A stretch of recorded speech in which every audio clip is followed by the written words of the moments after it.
Welcome to Manifest, hosted by international evangelist, teacher, and author Perry Stone.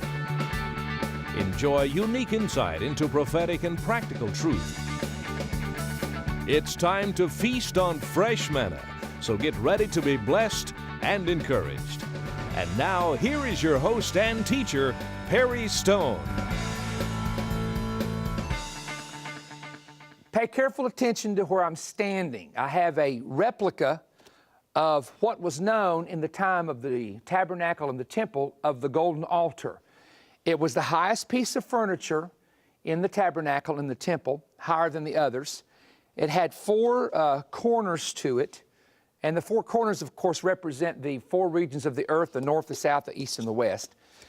And what the priests did on this altar is very significant, and that's where we're going to go today on the Manifest telecast, because I'm going to tell you a story, and then we're going to do some really, I think, interesting teaching from this. But twice a day, the priests would come in with incense. The Temple Institute in Jerusalem tells us that there was two parts to this, that there was about 11 different types of spices in the incense. Some say there may have been 13, but most say 11 different types.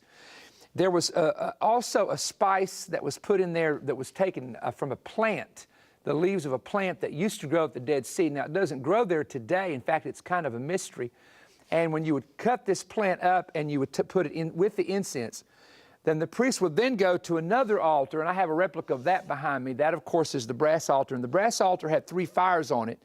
And this is where they would put the sacrifices, of course, and this is a little replica of that here. It had four horns on it as well, representing the four corners of the earth. Come over here and you kind of see one right here. And the coals would be taken off of this altar, put in a fire pan, and the incense would be put in a chalice. The chalice would be carried here, and there would be a bowl inside of this altar. And then they would take the incense and put it in here with the hot coals of fire. What would happen is the smoke would burn the incense, and it would fill the holy place. Now remember, the holy place had a curtain on one side, a curtain on the other in the tabernacle. It was two curtains. In fact, the whole tabernacle was the skins of animals, three different kinds of animals. But in the time of Jesus, which would have been what we call the Second Temple period, Temple of Solomon as well, there was a veil up, and in Jesus' day there was doors that led into this chamber. But what would happen is the smoke would fill the chamber. There would be this really, really sweet savor. That's an old King James word, a fragrance that would emerge. And the Jewish tradition, which is very strong, is that this herb that was mixed in with the incense, would cause the smoke to always go straight up in a column or a pillar.